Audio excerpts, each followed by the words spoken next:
Selamat sore dan salam sejahtera buat kita semua. Rekan-rekan media yang saya hormati, pada kesempatan sore ini, tentunya di dalam bulan Ramadan, saya mengucapkan selamat menjalankan ibadah puasa. Semoga di dalam pelaksanaannya ibadah kita diterima oleh Tuhan Yang Maha Esa. Perlu saya sampaikan bahwa beberapa waktu yang lalu ada arahan Presiden Republik Indonesia terkait beberapa peristiwa yang menyentuh hajat hidup masyarakat. Sepertinya masalah kelangkaan minyak goreng. Kelangkaan ini menjadi perhatian Presiden dan beliau menginstruksikan agar segenap pimpinan kementerian lembaga mengedepankan sense of crisis sehingga setiap peristiwa yang terjadi dan menyangkut hajat hidup masyarakat luas dapat diberikan respon. Kenapa terjadinya hal itu terjadi?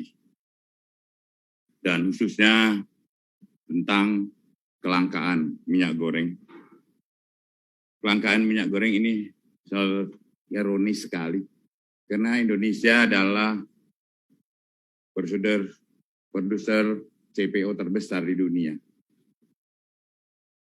Untuk itu, kami telah melakukan penyidikan dan telah ditemukan indikasi kuat bahwa perbuatan tidak pidana korupsi terkait pemberian persetujuan ekspor minyak goreng telah membuat masyarakat luas, khususnya masyarakat kecil, menjadi susah karena harus mengantri dan juga langkanya minyak goreng tersebut. Negara juga harus mengucurkan bantuan langsung tunai minyak goreng yang nilainya tidak kecil. Dalam kondisi kelangkaan minyak goreng yang menyulitkan masyarakat, negara harus hadir. Dan hari ini adalah langkah hadirnya negara untuk mengatasi dan membuat terang apa sebenarnya yang terjadi tentang kelangkaan minyak goreng ini. Rekan media yang saya hormati, kami sampaikan bahwa saat ini tim penyidik Kejaksaan Agung sedang melakukan penyidikan perkara dugaan tindak pidana korupsi dalam pemberian fasilitas ekspor crude palm atau oil atau CPO dan turunannya pada bulan Januari 2021 sampai Maret 2022. Berdasarkan surat perintah Direktur Penyidikan Jaksa Agung Muda Tindak Pidana Khusus nomor PRIN 17-F2-FD2-04 2020 tertanggal 4 April 2022. Pengungkapan perkara tersebut diawali dengan adanya peristiwa kelangkaan dan kenaikan harga minyak goreng di pasaran pada akhir tahun 2021. Atas peristiwa tersebut, pemerintah melalui Kementerian Keuangan dan atas peristiwa tersebut, pemerintah melalui Kementerian Perdagangan telah mengambil suatu kebijakan menetapkan DMO serta DPO bagi perusahaan yang ingin melaksanakan ekspor CPO dalam produk turunannya serta menetapkan harga eceran tertinggi minyak goreng sawit. Namun dalam pelaksanaannya, perusahaan eksportir tidak memenuhi DPO, namun tetap memberikan persetujuan ekspor. Atas perbuatan tersebut diindikasikan dapat menimbulkan kerugian keuangan negara atau perekonomian negara. Berdasarkan laporan hasil penyidikan, ditemukan alat bukti permulaan yang cukup, yaitu kami telah memeriksa 19 orang saksi,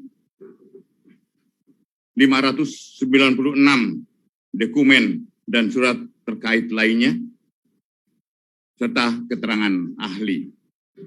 Dengan telah ditemukannya alat bukti yang cukup, yaitu minimal 2 alat bukti,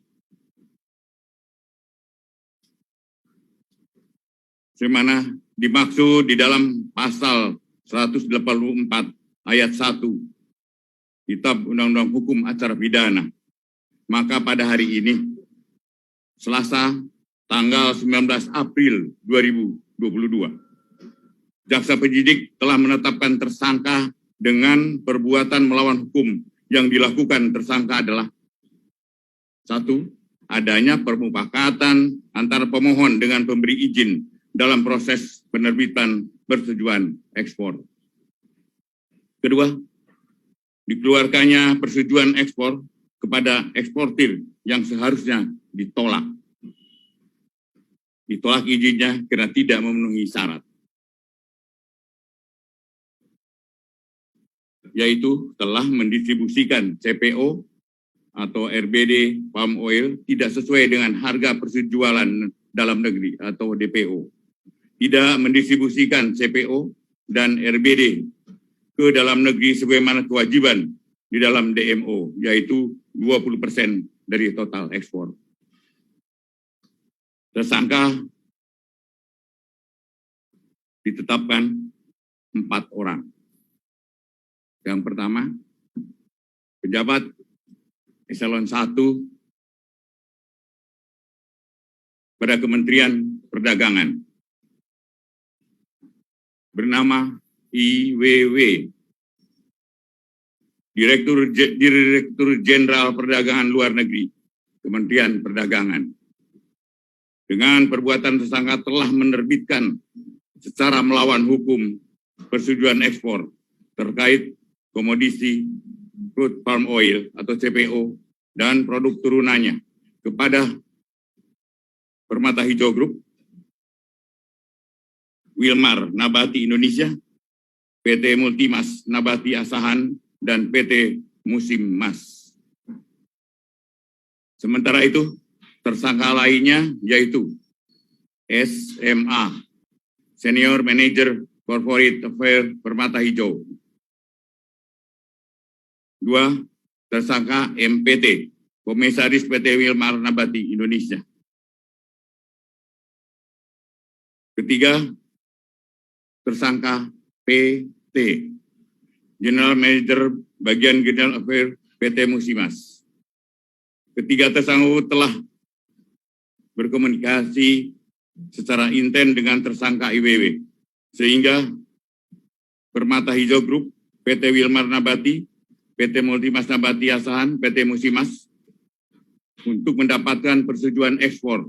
Padahal perusahaan-perusahaan tersebut bukanlah perusahaan yang berhak untuk mendapatkan persetujuan ekspor. Karena sebagai perusahaan yang telah mendistribusikan CPO atau RDB palm oil tidak sesuai dengan harga penjualan dalam negeri atau DPO. Juga sebagai perusahaan yang telah mendistribusikan CPO, RDB palm oil ke dalam negeri yang bukan berasal dari perkebunan inti.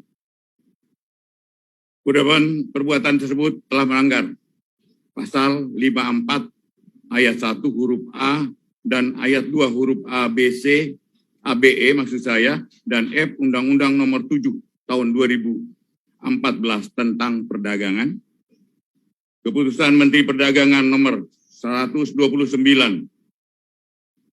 tahun 2022, yaitu Yunto Nomor 170 tahun 2022 tentang penetapan jumlah untuk distribusi kebutuhan dalam negeri dan harga penjualan di dalam negeri. 3. Ketentuan bab 2 huruf A, angka 1 huruf B, Yunto bab 2 huruf C, angka 4 huruf C, Peraturan Direktorat Jenderal Perdagangan Luar Negeri Nomor 02 Daglu Per 1 2022 tentang petunjuk teknis pelaksanaan kebijakan dan pengaturan ekspor CPO, RDB palm oil, dan UCO. Para tersangka dilakukan penahanan, ditempatkan yang berbeda berdasarkan surat perintah penahanan Direktur Penyidikan. Yang pertama adalah IWW dan MPT.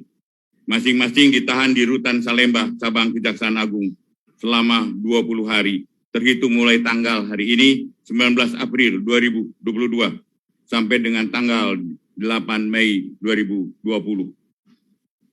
Tersangka SMA dan tersangka PT masing-masing ditahan di Salemba, Cabang Kejaksaan Negeri Jakarta Selatan selama 20 hari, mulai hari ini 19 April 2022 sampai dengan 8 Mei 2022. Demikian proses penanganan perkara dimaksud. Dan sekali lagi, kami tegaskan bahwa negara akan hadir dan selalu hadir untuk mengatasi keadaan yang menyulitkan masyarakat luas. Dan kami akan tidak tegas bagi mereka yang mengambil keuntungan di tengah kesulitan masyarakat. Demikian, teman-teman. Terima kasih atas atensi teman-teman.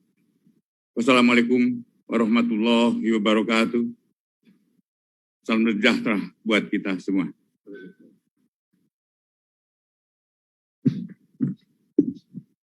Pak, izin kami TV One ingin menanyakan berkaitan dengan hasil konferensi pers tadi yang disampaikan mengenai barbuk awalnya ini seperti apa saja, Pak? Kemudian yang kedua, apakah mafia migor ini sudah bermain sebelum adanya kelangkaan migor? Dan juga tadi kan disebutkan ada 3 perusahaan swasta. Sebenarnya kan perusahaan swasta yang berkaitan dengan migor ini kan banyak juga, Pak. Mungkin ada lagi dari perusahaan swasta lainnya?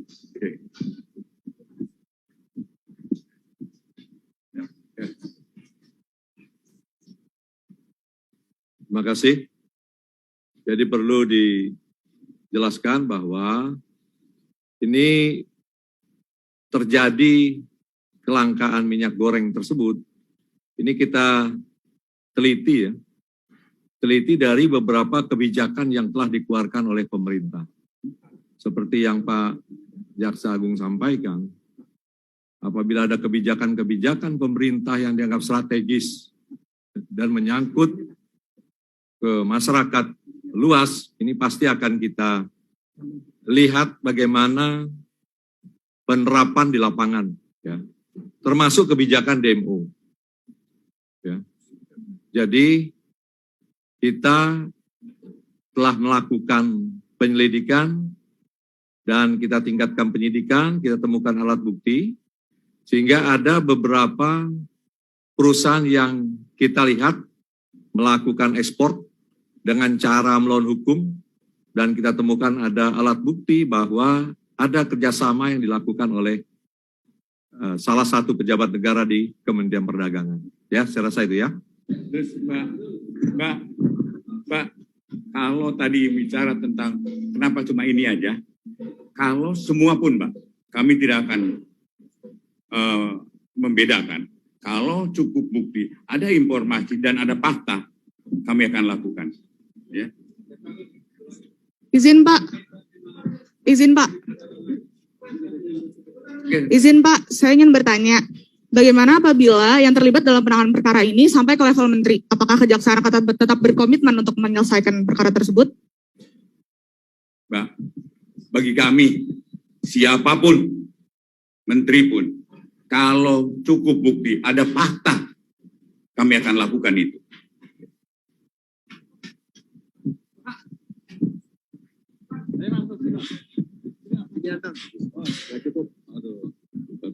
Assalamualaikum warahmatullahi wabarakatuh. Selamat sore Pak Jaksa Agung. Pertanyaannya sebenarnya sederhana saja. Kalau saya mencermati tadi penjelasan dari Pak Jaksa Agung, ini kan menyangkut kebijakan ekspor. Tentu tidak mungkin, barangkali menurut saya Pak Menteri tidak mengetahui itu. Pasti dirapatkan oleh Dirjen yang sudah jadi tersangka. Pertanyaannya, apakah Pak Menteri ini sudah dimintai keterangan oleh penyidik sehingga terang benderang perkara ini? Terima kasih Pak. Assalamualaikum warahmatullahi wabarakatuh. Karena penyidikan ini kan baru mulai tanggal 4 dan kami akan dalami. Benar ini kebijakan dan kami akan dalami. Kalau memang cukup bukti, kami tidak akan melakukan hal-hal yang sebenarnya harus kami lakukan. Artinya siapapun pelakunya. Kalau cukup bukti, kami akan lakukan.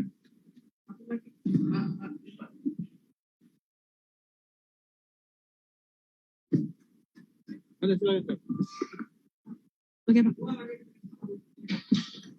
Izin Pak, Cindy dari Kompas TV. Kan ini ada dugaan tindak pidana korupsi dan juga gratifikasi, Pak. Apakah sudah ada angka berapa dugaan gratifikasi yang diterima? Kemudian juga adakah kerugian negara yang sudah dihitung, Pak? Terima kasih.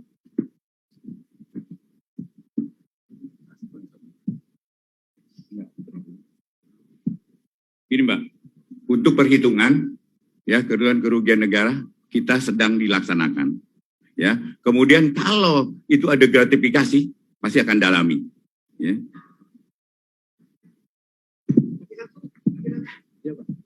Ya, Assalamualaikum warahmatullahi wabarakatuh Pak. Izin Pak, saya Alan dari Fajar Indonesia. Pertanyaan pertamanya terkait dengan kerugian negara. Kalau kita lihat kan ini dampaknya seluruh Indonesia Pak. Otomatis sangat besar gitu loh Pak untuk kerugian negara. Iya. Ada tidak arah dari Kejaksaan Agung, dari tim penyidik itu untuk meminta pertanggungjawaban terhadap korporasi Pak?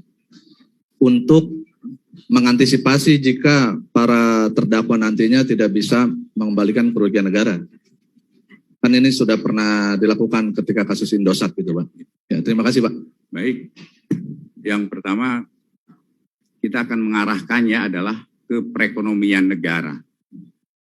Jadi, terus kemudian untuk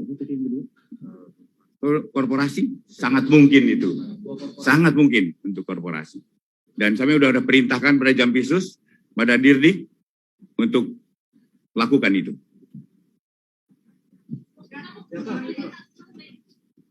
Detik. Ya, terakhir.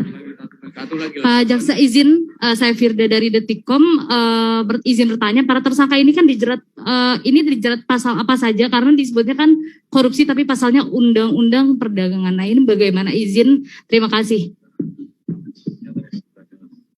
Jadi undang-undang untuk sarana melawan hukumnya aja Mbak. Ya, nanti kita akan mungkin gini. Kita bukan press release kita bukan hari ini aja.